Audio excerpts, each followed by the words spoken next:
Hi YouTube family, welcome back my YouTube channel. ಎಲ್ಲರೂ ಹೇಗಿದ್ದೀರಾ? I hope ಎಲ್ಲರೂ ಚೆನ್ನಾಗಿದ್ದೀರಾ ಅಂದ್ಕೊತೀನಿ. ನಾನು ನಿಮ್ಮ ಅಶ್ವಿನಿ ವರ್ದ್ರಾಜ್. ನಾನು ಸಿಂಪಲ್ಲಾಗಿ ಯಾವುದೇ ಥರ ಮುದ್ದೆಯಲ್ಲಿ ಗಂಟಿಲ್ದಂಗೆ ಮತ್ತು ಸ್ವಲ್ಪನೂ ಅಂಟಿಲ್ದಂಗೆ ಯಾವ ಥರ ಬಿಸಿ ಮುದ್ದೆ ಮಾಡೋದು ಹೇಳ್ಕೊಡ್ತೀನಿ ಬನ್ನಿ. ನಾನಿಲ್ಲಿ ಒಂದು ತಳ ಇರೋ ಪಾತ್ರೆ ತೊಗೊಂಡಿದ್ದೀನಿ. ಅದ್ರ ಜೊತೆಗೆ ನಾನು 1 ಗ್ಲಾಸ್ ನೀರು ಮತ್ತು ಮುದ್ದೆ ರಾಗಿ ಹಸಿಟ್ಟು ತೊಗೊಂಡಿದ್ದೀನಿ. ನಾವು ಎಷ್ಟು ಮುದ್ದೆ ತೊಗೊತೀವೋ ಅಷ್ಟು ಕ್ವಾಂಟಿಟಿಲೇ ನೀವು ನೀರು ಮತ್ತು ಹಸಿಟ್ಟು ಹಾಕ್ಕೋಬೇಕು. ನಾನಿಲ್ಲಿ ಒಂದು ಗ್ಯಾಸ್ ಮೇಲೆ ಇಡ್ತೀನಿ ಪಾತ್ರೆನ. ಹಾಗೆ 1 ಲೋಟ ನೀರು ಹಾಕ್ಕೊತಾ ಇದ್ದೀನಿ. 1 ಲೋಟ ನೀರಿಗೆ ಮತ್ತು 3 ಮುದ್ದೆ ಆಗುತ್ತೆ, ಚಿಕ್ಕ ಚಿಕ್ಕ ಮುದ್ದೆ ಆಗುತ್ತೆ.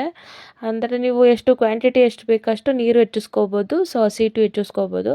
ನಾನಿಲ್ಲಿ 1 ಸ್ಪೂನ್ ಹಸಿಟ್ಟು ಹಾಕಿ ನೀಟಾಗಿ ಒಂದು ಸತಿ ಚೆನ್ನಾಗಿ ಮಿಕ್ಸ್ ಮಾಡ್ಕೊತೀನಿ. ಇಷ್ಟು ಮಿಕ್ಸ್ ಮಾಡ್ಕೊಂಡು ಒಂದು 10 ನಿಮಿಷ ಪ್ಲೇಟ್ ಕ್ಲೋಸ್ ಮಾಡ್ತೀನಿ. ನೀರು ಮಳ್ತಿದೆ ನೋಡಿ, ಇಷ್ಟು ಮಳ್ಳಿದ್ರೆ ಸಾಕು. ನಾನು ಯಾವುದೇ ಥರ ಇಲ್ಲಿ ಮುದ್ದೆ ಕೋಲು ಯೂಸ್ ಮಾಡ್ತಾ ಇಲ್ಲ. ನೋಡಿ, ಹಸಿಟ್ಟು ಹಾಕ್ಕೊತಾ ಇದ್ದೀನಿ. ಇಷ್ಟು ಚೆನ್ನಾಗಿ ನೀರು ಮಳ್ಟಿದೆ ನೋಡಿ, ಆವಾಗ ನೀವು ಹಸಿಟ್ಟು ಹಾಕ್ಕೋಬೇಕು, ರಾಗಿ ಹಸಿಟ್ಟು. ಆವಾಗ ಒಂದು ಸ್ವಲ್ಪನೂ ಅದಕ್ಕೇನು ಮುದ್ದೆ ಕೋಲು ಏನು ಹಾಕಕ್ಕೆ ಹೋಗಬೇಡಿ.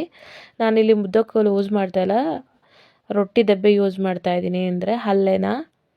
ಅದನ್ನು ಹಾಕಿ ಒಂದು ಸತಿ ಮಿಕ್ಸ್ ಮಾಡ್ಕೊಂಡು ಒಂದು 10 ನಿಮಿಷ ಪ್ಲೇಟ್ ಕ್ಲೋಸ್ ಮಾಡಿ ಇಟ್ಕೊತೀನಿ. ಎಷ್ಟು ಚೆನ್ನಾಗಿ ಮುದ್ದೆ ಬೇಯುತ್ತೆ ಅಷ್ಟು ಚೆನ್ನಾಗಿರುತ್ತೆ ಮುದ್ದೆ. ಬಿಸಿ ಮುದ್ದೆ ಮತ್ತು ಅನ್ನ ತುಪ್ಪ ಹಾಕಿ ತಿಂದರೆ ಸಖತ್ತಾಗಿರುತ್ತೆ. ಆಗಿನ ಕಾಲದಲ್ಲೆಲ್ಲ ನಮ್ಮಮ್ಮ ನಮ್ಮ ಅಜ್ಜಿ ಇವರೆಲ್ಲ ಬಿಸಿ ಮುದ್ದೆನ ಕಟ್ಟಿದ ತಕ್ಷಣವೇ ತುಪ್ಪ ಹಾಕಿ ಕೊಟ್ಬಿಡೋರು. ಆವಾಗಿನ ಮಕ್ಕಳೆಲ್ಲ ತುಂಬ ಸ್ಟ್ರೆಂತಿಯಾಗಿರ್ತಿದ್ರು. ಈಗಿನ ಮಕ್ಕಳೆಲ್ಲ ಸ್ವಲ್ಪ ವೀಕ್ ಇದ್ದಾರೆ. ಅವ್ರಿಗೋಸ್ಕರ ನಾನು ಮುದ್ದೆ ಮಾಡ್ತಾ ಇರೋದು. ನೋಡಿ, ನನ್ನ ಮಕ್ಳಿಗೆ 1 ಸ್ಪೂನ್ ತುಪ್ಪ ಅಂದರೆ ಹಾಗೆ ತಿನ್ನಲ್ಲ, ಅದಕ್ಕೆ ಮುದ್ದೆ ಜೊತೆಗೆ ಅವ್ರಿಗೆ ಗೊತ್ತಿಲ್ದಂಗೆ ಹಾಕ್ಬಿಡ್ತೀನಿ. ಮುದ್ದೆನೂ ಚೆನ್ನಾಗಿರುತ್ತೆ ಮತ್ತು ನೋಡಿ ಎಷ್ಟು ಚೆನ್ನಾಗಿದೆ ಮುದ್ದೆನೂ.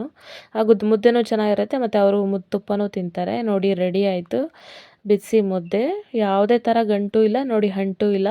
ಎಷ್ಟು ಚೆನ್ನಾಗಿದೆ. ಒಂದು ಪ್ಲೇಟಿಗೆ ಹಾಕ್ಕೊಂಡು ಸ್ವಲ್ಪ ಬೆಣ್ಣೆನಾದರೂ ಪರವಾಗಿಲ್ಲ, ತುಪ್ಪನಾದರೂ ಪರವಾಗಿಲ್ಲ, ನೀಟಾಗಿ ಮಿಕ್ಸ್ ಮಾಡ್ಕೊಂಡು ನಾವು ನಿಮ್ಗೆ ಯಾವ ಸೈಜ್ ಬೇಕೋ ಆ ಸೈಜು ಮುದ್ದೆ ಕಟ್ಕೊಳ್ಳಿ. ಮೇಯ್ನ್ ಏನಪ್ಪ ಟ್ರಿಕ್ಸ್ ಅಂದರೆ, ಯಾವುದೇ ಮುದ್ದೆ ಮಾಡಬೇಕಾದ್ರೂ ಮುದ್ದೆನ ಫಸ್ಟು ಜಡಿ ಇಟ್ಕೊಂಡೇ ನೀವು ಮುದ್ದೆ ಮಾಡಬೇಕು. ಇಷ್ಟೇ ಸಿಂಪಲ್ ಟ್ರಿಕ್ಸು. ಈ ವಿಡಿಯೋ ಇಷ್ಟ ಆಗಿದೆ ಅಂದ್ಕೊಳ್ತೀನಿ. ಪ್ಲೀಸ್ ಲೈಕ್ ಮಾಡಿ, ಸಬ್ಸ್ಕ್ರೈಬ್ ಮಾಡಿ, ಶೇರ್ ಮಾಡಿ. Thank you for watching. Bye friends.